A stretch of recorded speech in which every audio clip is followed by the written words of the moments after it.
E a história nunca viu vem cumprir o descrito em Joel.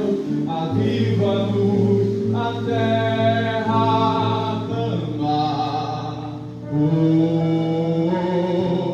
A terra. Aleluia, Jesus. Entregamos a Ti toda a honra, toda a glória, todo o louvor. Mediante, Pai, essa presença, Pai, que ela torna aqui nesse lugar. Nós te pedimos mais uma vez, Jesus, derrama a sua Shekinah, derrama a sua glória, derrama o seu poder nessa noite. Pai, usa o seu servo, não aquilo que nós queremos escutar, mas aquilo que nós precisamos e necessitamos escutar nessa noite. Jesus, aleluia, que a terra clame, Pai, a Ti, que és o único digno de toda a honra e de toda a glória, e Tu estás nesse lugar. Essa oração que eu te faço, que é te agradecer em nome de Jesus. Amém e amém. Aleluia. Amém, amado. Pai, graças aos irmãos.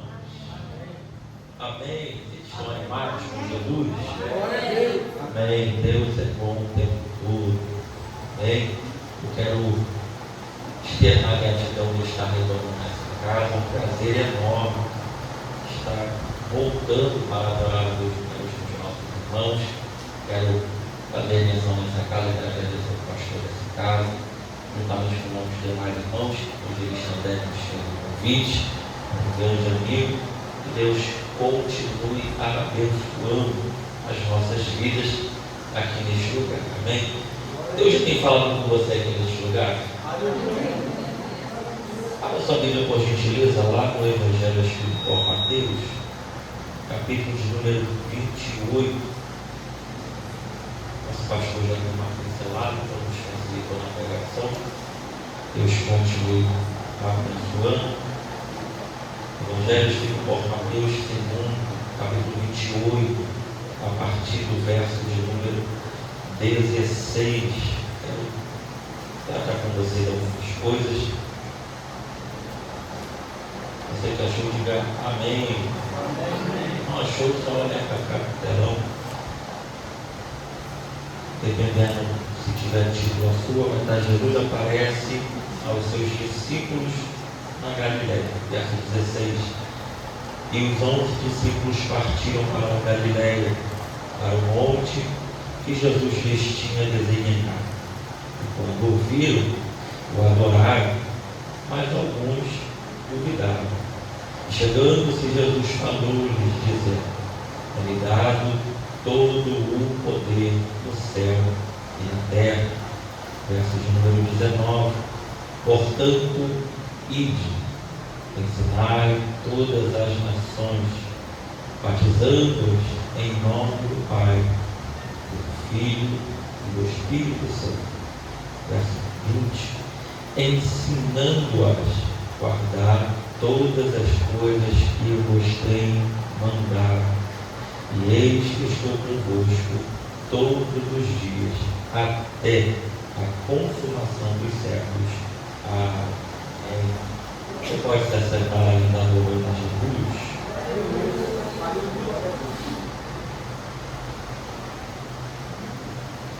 Amém, amados. Nós ouvimos os nossos irmãos que nos antecederam. Estamos falando sobre ações. Nós já adoramos também a Deus sobre missões. E eu quero compartilhar algumas coisas com os nossos irmãos sobre a importância das missões. Quando a gente vai falar acerca do tema das missões, algumas perguntas elas vão surgir justamente sobre essa questão temática. Quando a gente vai olhar acerca das missões, e que é justamente uma ordem imperativa, ela não é uma alternativa ou uma questão de escolhas entre nós que queremos fazer ou não queremos fazer. Para você que se considera discípulo de Jesus, nós temos essa ordem.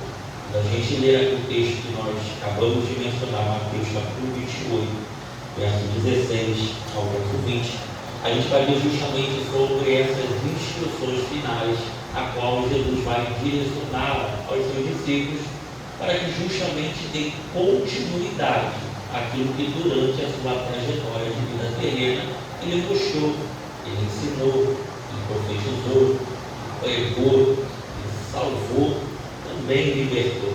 Foi justamente nesse período a qual é a ressurreição, a transfiguração de Jesus, a gente vai ver que durante essas etapas finais ele vai juntar novamente os dois discípulos e vai deixar acerca de algumas instruções finais. E é que é justamente essa ordem imperativa, qual de todos vocês, de irem aos lugares para pregar o Evangelho, justamente na ideia de darmos continuidade àquilo que ele nos deixou. Então, as perguntas que nós vamos formular e vamos corroborar para isso é justamente qual é a sua missão? Por mais que seja uma pergunta tão simples, por mais que seja algo tão explicado, tem gente que não sabe qual é a sua missão. Tem gente que não sabe por onde, de repente, começar a fazer alguma missão. A gente olha alguns pontos de prerrogativas, algumas dúvidas que vão surgindo sobre quem direcionou essa missão. A gente já tem a própria resposta no texto que Jesus deixou de instrução final. A segunda pergunta que nós fazemos é justamente qual é a nossa missão. Alguns vão entender que justamente missão é simplesmente o ato de nós sairmos da nossa casa e nos reunirmos na igreja durante os dias de culto. Alguns vão entender que missão é simplesmente o ato de nós permanecermos de pé, ainda mesmo diante de tantas lutas, tantas guerras que nós enfrentamos. Mas quando a gente vai olhar acerca da profundidade do que é missão, a gente vai ver que ela abrange muito mais coisas do que simplesmente a questão da nossa casa, simplesmente a questão da igreja, a questão da nossa vida em si. Quando a gente olha para aquilo que Jesus vai aplicar aos discípulos nessas instruções finais, nós vamos olhar que a missão ela vai envolver pelo menos dois aspectos principais. E que o primeiro deles é qualquer um que quer começar a fazer uma missão, sentir o desejo de praticar, iniciar esse projeto de missão, nós precisamos conhecer a Jesus, porque simplesmente Ele é o dono da missão, é Ele quem outorgou a missão, é Ele que nos deu a capacidade, a potência de nós podermos sermos capacitados a fazer a missão, justamente no início. Não há como nós fazermos a missão se nós não sabemos quem é o dono da missão. Não há como nós fazermos a missão se nós não conhecemos a Jesus, que é o dono da missão. Quando a gente olha para isso, Oséias capítulo 6, verso de número 3 vai dizer: conheçamos e prossigamos em conhecer ao Senhor. Então, para quem quer fazer missão, nós precisamos identificar o nível da qual nós precisamos conhecer a Jesus, para que através daquilo que nós conhecemos, aquilo que nós estudamos, aquilo que nós buscamos, nós possamos ser capacitados a cada dia para se cumprir a missão de Cristo na nossa vida. 2 Pedro, capítulo 3, verso 18, vai dizer: crescei na graça e também no conhecimento do Senhor Jesus, Salvador. A gente está olhando para uma galera que até sente desejo da missão,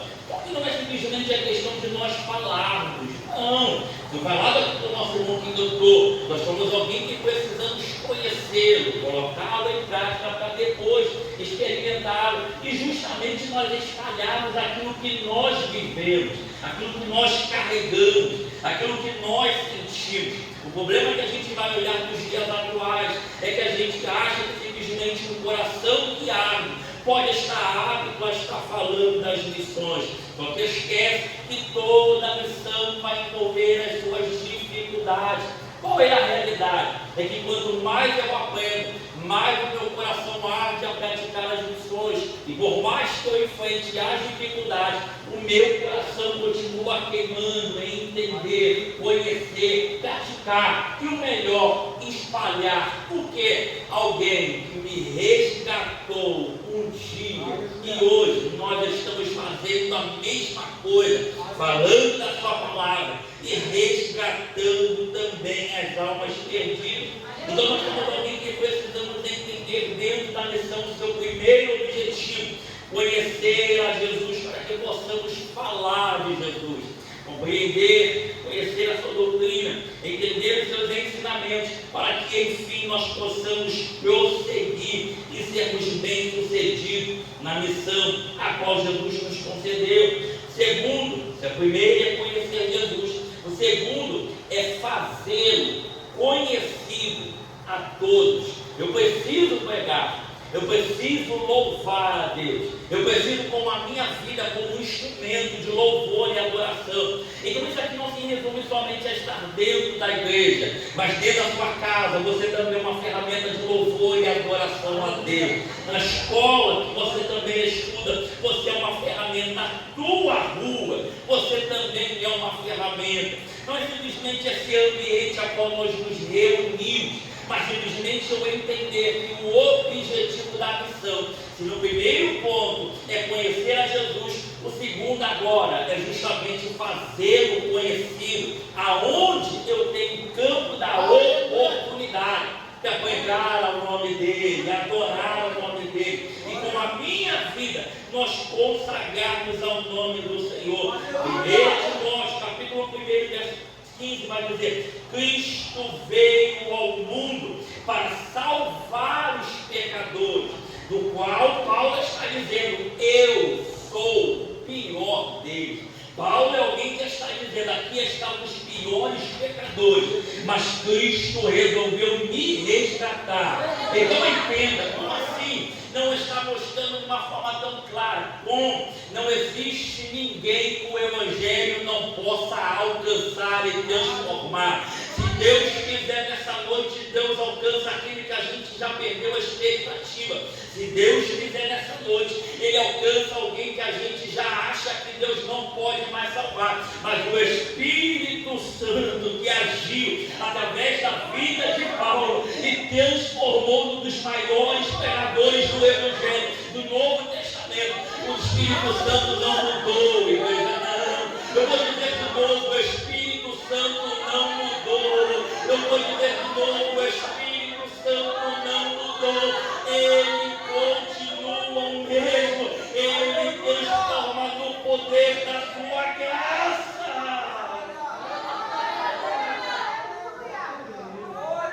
Paulo está dizendo: eu sou o pior pecador, meu irmão. Mas o Espírito Santo achou graça, Deus achou graça, e teve a sua vida transformada pelo poder de Deus. Então Paulo está nos dizendo de uma forma tão clara: não há ninguém que Deus não possa resgatar. Não existe alma perdida, existem almas sedentárias pela bondade e a presença de Deus.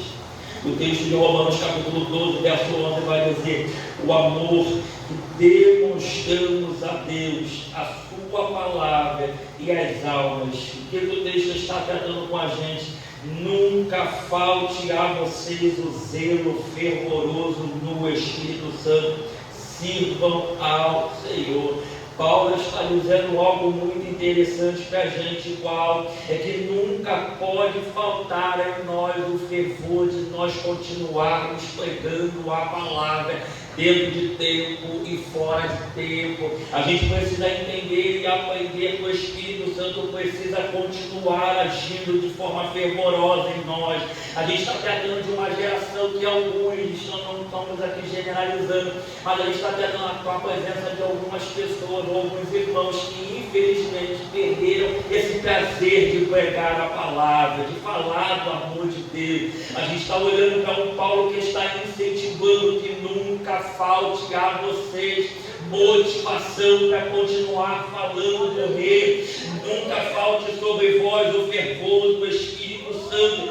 Não é simplesmente o ato de nós cantarmos, não é o ato de simplesmente simplesmente nós nos reunirmos, mas é o ato do Espírito Santo continuar queimando em nós. Para quê? Para que a gente continue falando da palavra dele. E isso aqui é independente de resultado. Nosso irmão falou, às vezes a gente fala da palavra, a pessoa atravessa a rua, a pessoa vai mexer no telefone na hora, a pessoa rejeita a palavra, tem gente que chega a ser mal criado, desviada, mas que em nós o Espírito Santo continue acendendo essa chama, para que a gente continue falando a palavra dele. Qual é a oração que nós precisamos na nossa geração? Deus precisa acender a chama dos nossos corações a cada dia, para que a gente continue falando da sua palavra, do seu amor e dos seus feitos. Como nós demonstramos amor a Deus? Justamente amor na sua palavra. Como nós demonstramos amor a Deus e as suas missões? Justamente buscando as almas perdidas. Entenda? Justamente a questão das missões, ela vai envolver pelo menos mais 3 níveis. Quais? Primeiro, ela vai se envolver dos joelhos que se dobram em oração pela missão. Segundo, as mãos que ofertam, que geralmente, ou melhor dizendo, a gente não vai poder estar de repente em outro país, outra nação pregando a palavra com fervor, mas mesmo assim não me impede de estar ofertando na vida de quem está lá falando da palavra. O louvor foi mencionado aqui, tem irmãos na África, tem irmãos pregando em outras nações, enfrentando situações horríveis, e de repente a gente não poderia estar lá pelas nossas condições, mas as nossas mãos podem ofertar para que a obra nesse país não feche. Esse missionário que está lá levando a palavra não retorne para a nação, mas continue lá falando do amor de Deus. E o terceiro é os pés que resolveram se mobilizar em fazer as missões. A realidade é qual dessas áreas nós estamos envolvidos. Nós somos dos joelhos que se dobram, nós somos das mãos que ofertam, ou nós somos daqueles que os pés estão caminhando, acelerados para pregar o Evangelho. É justamente o que nós precisamos entender e meditar aqui nessa noite, porque a oportunidade não é simplesmente dada a qualquer um, mas é dada para aqueles que são chamados discípulos de Deus. Quando a gente olha para aquilo que Mateus está continuando a dizer, a gente olha para cristãos e as suas missões. A primeira dificuldade que nós vamos identificar entre ser cristão e a sua missão é justamente a primeira. Qual? Se não vivermos como cristãos autênticos, nós não somos capazes de falar da autenticidade do Deus poderoso. Como assim? Ao invés de nós mostrarmos através da nossa vida a glória de Deus, nós faremos com que as pessoas se afastem dele. Como assim? A nossa vida é a melhor expressão de qual nós podemos falar de Deus. A nossa vida é a nossa vida que revela aquilo que as pessoas não conseguem entender através da Bíblia. É através da nossa autenticidade em Cristo como verdadeiros cristãos, discípulos de Deus, que nós transmitimos através da nossa vida a glória de Deus sobre nós. Segundo, o ato de nós estarmos vivendo como cristãos e as suas missões vão envolver falarmos dos estragos que o pecado faz e o rumo que eles o levam. Por isso que eu digo, a questão de nós sabemos se somos discípulos ou não discípulos vai ser constituído naquilo que nós abandonamos, deixamos, reconhecemos como um afastamento de Deus e resolvemos estar voltando reconciliados com Ele. Se nós podemos falar do pecado, da sua destruição e o rumo que ele leva, nós também falamos do rumo regenerador através da graça de Deus. Porque a própria Bíblia vai dizer que aonde abundou o pecado. Então calma aí, é uma opção de mudança. É alguém que vive dentro da perversidade do pecado, reconhece e abandona a graça de Deus, é tão regenerador vereadora diante de Deus, que Deus faz tornar como discípulo dele. Então, se o pecado pode levar a um rumo de inferno, morte eterna, a graça do Espírito Santo é um poder regenerador. Como assim? Colossenses capítulo 1, verso 13, vai dizer que ele, quem? Cristo, Deus, nos resgatou do quê? Do domínio das trevas. Antes era um domínio a qual nós vivíamos. Antes era um domínio a qual nós praticávamos. Antes era um domínio a qual não havia resistência. Agora, com a ação do Espírito Santo, com a ação do poder de Deus, ele nos transportou, tirou, antes do que nós não tínhamos poder para vencer. Agora, através do Espírito Santo, ele nos concedeu autoridade para vencermos as trevas. Justamente, nos transportou para o reino do seu Filho amado. Ele nos tirou do reino de trevas, resolveu nos dar uma oportunidade, nos estendeu a sua graça, perdoou os nossos pecados e nos transportou para o seu reino do seu Filho amado. Isso aqui vai tratar justamente de uma mudança de vida, uma mudança comportamental, uma mudança de postura, como saindo das trevas e agora vindo para a sua maravilhosa luz. Aleluia! E isso é o que Jesus vai deixar como orientação daquilo que ele vai chamar dos discípulos dele. Justamente nessas orientações, as perguntas importantes para nós somos verdadeiros cristãos? Justamente porque nós vamos encontrar na cristandade, na irmandade, a nossa identidade, o propósito que agora Cristo nos dá através do seu Evangelho. Então não existe um cristão sem propósito, não existe um cristão sem missão, não existe um cristão que não há uma ordem do seu Senhor para que vá e produza justamente aquilo que ele gerou em nós. E a ordem é para nós frutificarmos, gerarmos, multiplicarmos. Então, justamente, ser cristão é uma nova identidade que ele nos deu e um propósito em Cristo. Quando a gente vai ler Mateus capítulo 3, verso de número 8, ele vai dizer: produzires ou produzis frutos dignos de arrependimento. Como assim? É justamente o que eu disse na fase inicial. A nossa vida se torna uma Bíblia aberta. De repente, aquele que não entra na igreja, a nossa vida se torna um manual de quem Cristo é, porque nós reproduzimos o que Cristo fez. De repente não vai entrar aqui, de repente não vai participar do culto conosco, mas isso não nos impede de que Cristo em nós, que vive em nós, reproduza onde nós colocarmos a planta dos nossos pés. Então entenda que não é somente aqui, nós continuamos sendo um agente de Deus, um agente de Cristo, aonde nós colocarmos a planta dos nossos pés. E qual é esse fruto que Cristo espera que nós geramos, que nós extraemos? Justamente a graça e a misericórdia através do nosso arrependimento. Não existe conhecimento sem transformação.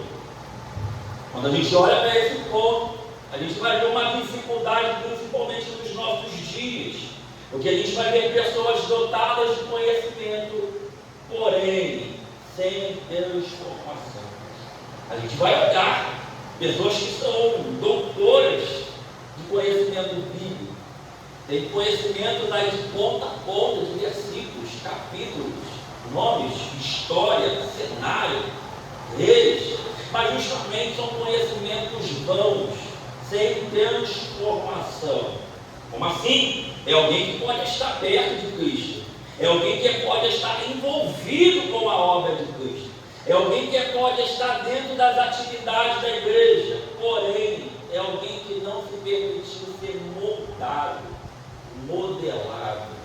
Pode estar perto, mas não se permitiu ser um instrumento de modelação nas mãos do olheiro. Quando a gente olha para essa referência, a gente vê alguém muito notório nos nossos dias. Judas é alguém que traiu Jesus. Porém, João capítulo 12, verso 6 vai dizer que Judas era ladrão. É alguém que andou com Jesus, conviveu com Jesus, viu os milagres de Jesus, mas não permitiu ser modelado, mudado pelo ensinamento de Cristo que estava perto dele o tempo todo. Se nós não atentarmos para esses detalhes, nós também podemos acabar caindo no mesmo erro. Nós ouvimos os louvores, nós ouvimos a palavra, adquirimos até o conhecimento através das ministrações, mas se nós não formos modelados pela mão do Senhor, simplesmente é um conhecimento que é em vão. Quando a gente olha para justamente que Cristo continua ministrando os nossos corações, Romanos capítulo 12, verso 1 e verso 2, Paulo está dizendo: apresentar, eu rogo, pois, aos vossos irmãos que apresentei os vossos corpos em sacrifício vivo. Justamente Paulo está falando desse poder transformador do Evangelho.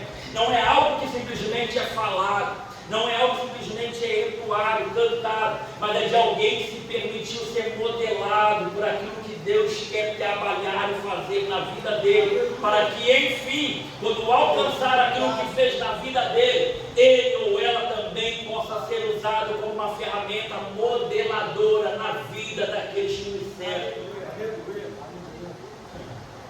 Quero encerrar. Podemos entrar para o outro lado, através das missões. Uma transformação estagnada. E o que seria uma transformação estagnada? É justamente as pessoas que não se permitem ser modeladas por algum motivo, porque pararam na fé. Se tornou muito normal simplesmente nós andarmos com uma Bíblia na mão.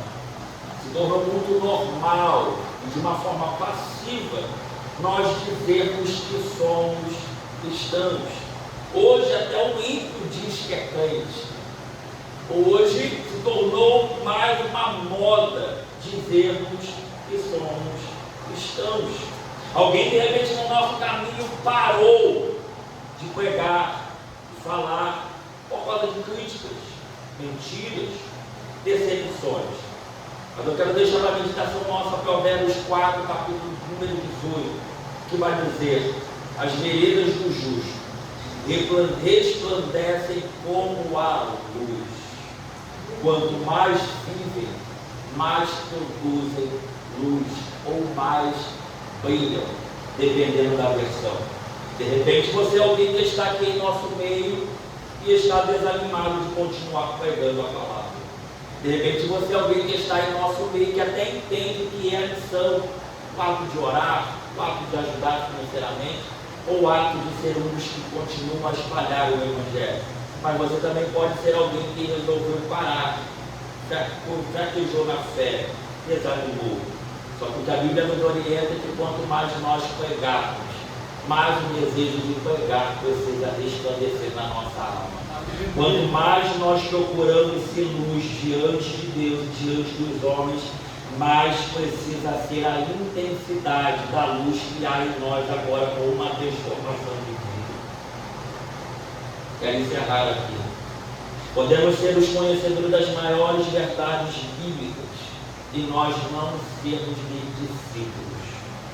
A verdade é que a verdade sem a praticidade se torna uma verdade bloqueada, uma verdade enclausurada. Mas a verdade que o mundo espera que seja aquela verdade que nós somente conhecemos, mas a verdade que também nós praticamos. Verdade é que nós podemos ser conhecedores de muitos detalhes, mas se nós não praticarmos, em vão será a nossa missão nesta noite. Eu queria que você se colocasse de pé, eu quero orar com você. Aleluia, Deus. É só pincelado em alguns detalhes sobre o que é missão. De repente você ainda não entendeu qual é a gravidade de você não estar enquadrado para poder fazer a missão. A missão é só para pastores? Não. A missão é só para liderança? Não. Já foi falado aqui. A missão não é só para jovens. A missão não é só para homens. A missão não é só para mulheres. A missão é para todos aqueles que dizem que são discípulos e discípulas de Jesus. Se você diz que é discípulo, você tem uma missão. Então, feche os olhos, eu quero orar por você aqui. Pai, nós levantamos a nossa voz de adoração ao Senhor e engrandecendo ao teu santo nome. Dentro dessa oportunidade a qual nos foi dada de estar falando de uma missão, um projeto tão grande, e que é a instrução dos seus últimos momentos de vida terrena aos seus discípulos. Eu rogo ao Senhor que a iluminação do Espírito Santo continue a trabalhar nos nossos corações, mediante aquilo que nós já ouvimos aqui neste lugar. O Espírito Santo não está limitado somente a essas horas que nós dedicamos ao Senhor aqui. Mas eu rogo ao Senhor, eu peço a Deus que o Senhor acenda essa chama nos nossos corações. Esse desejo, essa fome, essa vontade cresça a cada dia de falar da Tua palavra, do Teu amor, da Tua bondade, no intuito de sermos guiados por aquilo que o Senhor fez em direção às nossas vidas. Antes nós estávamos perdidos no mundo, condenados pela sociedade, mas o Senhor nos resgatou desse mundo sombrio. O Senhor nos resgatou dessas trevas e nos trouxe para a sua maravilhosa luz. Como gratidão a Deus, nos dá recurso, nos dá condição